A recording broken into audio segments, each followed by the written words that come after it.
మన దగ్గర కాకపోతే ఇంకో దగ్గర కొనుక్కుంటారు. మనం బాబు గారు ఒక విషయం ఇక్కడ, ఎందుకు అమెరికా అధ్యక్షుడు రొనాల్డ్ ట్రంప్ కక్షపూరితమైనటువంటి వ్యవహరిస్తున్నాడనేసి ఒక స్పష్టంగా కనిపిస్తుంది. ఒక విషయం ఏంటంటే, ఇప్పటికీ అమెరికాలో ఉండేటటువంటి బిగ్గెస్ట్ కంపెనీలకు సంబంధించినటువంటి ఇండియన్స్ని మీరు ఇక్కడ ఉండడానికి వీలు లేదు అనేసి ఇండైరెక్ట్గా చెప్పినటువంటి సందర్భాన్ని కూడా చూసాం మనం. ఇప్పుడు చదువుకోవడానికి వచ్చేటటువంటి విదేశీ విద్యార్థులు 4 సంవత్సరాల కంటే అమెరికాలో ఉండడానికి వీలు లేదు అంటూ ఇప్పుడు కొత్తగా మరొకటి తెరపైకి వచ్చినటువంటి అంశాన్ని చూసాము. ఎందుకు భారత్ పైన అమెరికా ఇంత కక్షపూరితంగా వ్యవహరిస్తుందంటే ఏం సమాధానం చెప్తారు బాబు గారు? ఇది అన్యాయంగానే భారతీయుల మీద టార్గెట్ పెట్టారన్నది మనకు కనిపిస్తూనే ఉందండి. ఇన్ని దేశాల నుండి వాళ్ళ దేశానికి వచ్చిన వాళ్ళలో భారతీయులపైనే ఎందుకు బాణం ఎక్కువ పెట్టారు అని ప్రశ్న వేసుకుంటే, ఒకటి, నాట్ ది ఓన్లీ రీజన్, ఒకటి మన వాళ్ళు చాలా బాగా చేస్తున్నారు అక్కడ, హైయెస్ట్ ఇన్కమ్ గ్రూప్స్లో మన వాళ్ళు ఉన్నారు కాబట్టి చూడంగానే ఈ విదేశాల నుండి వచ్చి ఆల్రెడీ అమెరికన్ పాస్పోర్ట్ పొంది ఉండవచ్చు, విదేశాల నుండి వచ్చి ఇక్కడ అత్యధికంగా ఎవరు సంపాదనలో ఉన్నారు అని అంటే భారతీయులు టాప్లో ఉంటారు కాబట్టి వారిని టార్గెట్ చేయటం. అమెరికాలో ఉన్న కష్టాలకు విదేశీయులు కారణం అయితే అందరికంటే ఎక్కువ సంపాదిస్తున్న వాళ్ళు మనకొచ్చే ఆదాయాన్ని వాళ్ళు కొట్టేస్తున్నారు అన్న ఒక MAGA group, make America great again, అటువంటి రైట్ వింగ్ గ్రూప్స్, విదేశీయులకు వ్యతిరేకంగా ఉన్నవారు, వీరందరూ చేస్తున్న దుష్ప్రచారం. మనం ఒకటి నిజం, చాలామంది ఉన్మాదంతో ఉంటారు భారతదేశం నుండి అక్కడికి వెళ్ళి. ఈ జై బాలయ్య బ్యాచ్లు, పవన్ కళ్యాణ్కి పాలలతో అభిషేకం చేయటం, చిరంజీవి పోస్టర్కి పాలు పోయటం, ఇట్లాంటి పిచ్చి పనులు చేసే తలతిక్క మనుషులు చాలామంది అమెరికాలో ఉన్నారు భారతదేశం నుంచి వెళ్ళిన వాళ్ళు. ఓకే, కానీ ఒక స్మాల్ పర్సంటేజ్.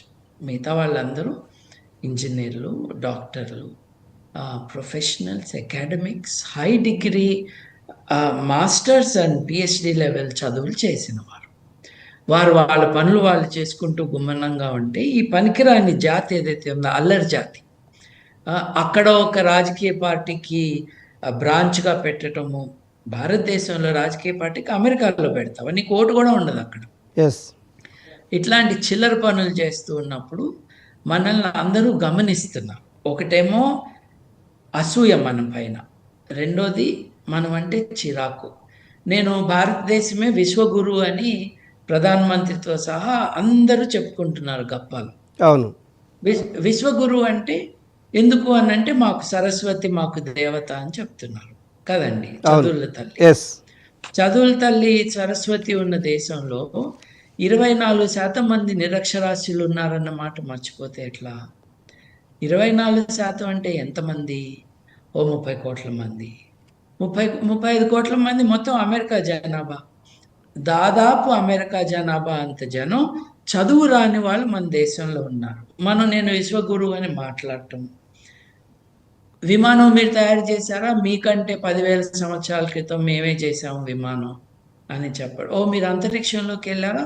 అసలు మేము మా హనుమంతుడు ఎప్పుడో వెళ్ళాడని చెప్పటం. ఇట్లాంటి చెత్త వాగుడు ఉంది చూసారా, అది వినకుండానే ఉంటారా మన చుట్టూ ఉన్న వాళ్ళు? వాళ్ళందరికీ మనం అంటే ఒక ఏకీయ భావం వస్తుంది. కొంచెం వెల్ బిహేవ్డ్గా ఉండాలి కదా, అట్లా ఉండట్లేదు. అక్కడ ఆవు పేడ గోమూత్రం గురించి మాట్లాడుతున్నారు కదా. మీ అందరికంటే మా కల్చర్ గొప్పదని భారతదేశ పౌరసత్వాన్ని వదులుకుని అక్కడ పౌరసత్వం తీసుకున్న వాళ్ళు ప్రవచనాలు చెప్తున్నారు కదా. వింటలేదా? ఇది అందరూ వింటున్నారు. మనం అంటే కోపం వస్తుంది. ఇట్లాంటి పనికిరాని జాతి అక్కడ చేరింది కాబట్టి మనం ఒకసారి జాగ్రత్తగా ఆలోచించుకోవాలి మన ప్రవర్తన ఎలా ఉంది దేశం బయట. చూడండి, షాప్ లిఫ్టింగ్ ఏ దేశాల వాళ్ళని పట్టుకుంటున్నారు ఎక్కువ? వీసా ఫ్రాడ్లు ఏ దేశంలో జరుగుతున్నాయి? అమెరికాలో ఎంతమందిని పట్టుకుంటున్నారు అమీర్పేటలో తయారైన దొంగ ప్రాజెక్ట్ రిపోర్ట్లు చూసి? అంటే మనం చేస్తున్న ఎగుమతుల్లో దొంగ పనులు చేసేవాళ్ళు దొంగ పనులు కూడా ఉన్నాయి. అవి చూసి మనల్ని దూరం పెడుతున్నారు. క్రెడిట్ కార్డ్ ఫ్రాడ్స్ ఉన్నాయి, ఎస్. లోకల్ క్రైమ్స్ ఉన్నాయి. మనం ఇక్కడి నుంచి తమ పిల్లల్ని పంపిస్తున్న తల్లిదండ్రులందరూ ఆలోచించి మంచి చెప్పి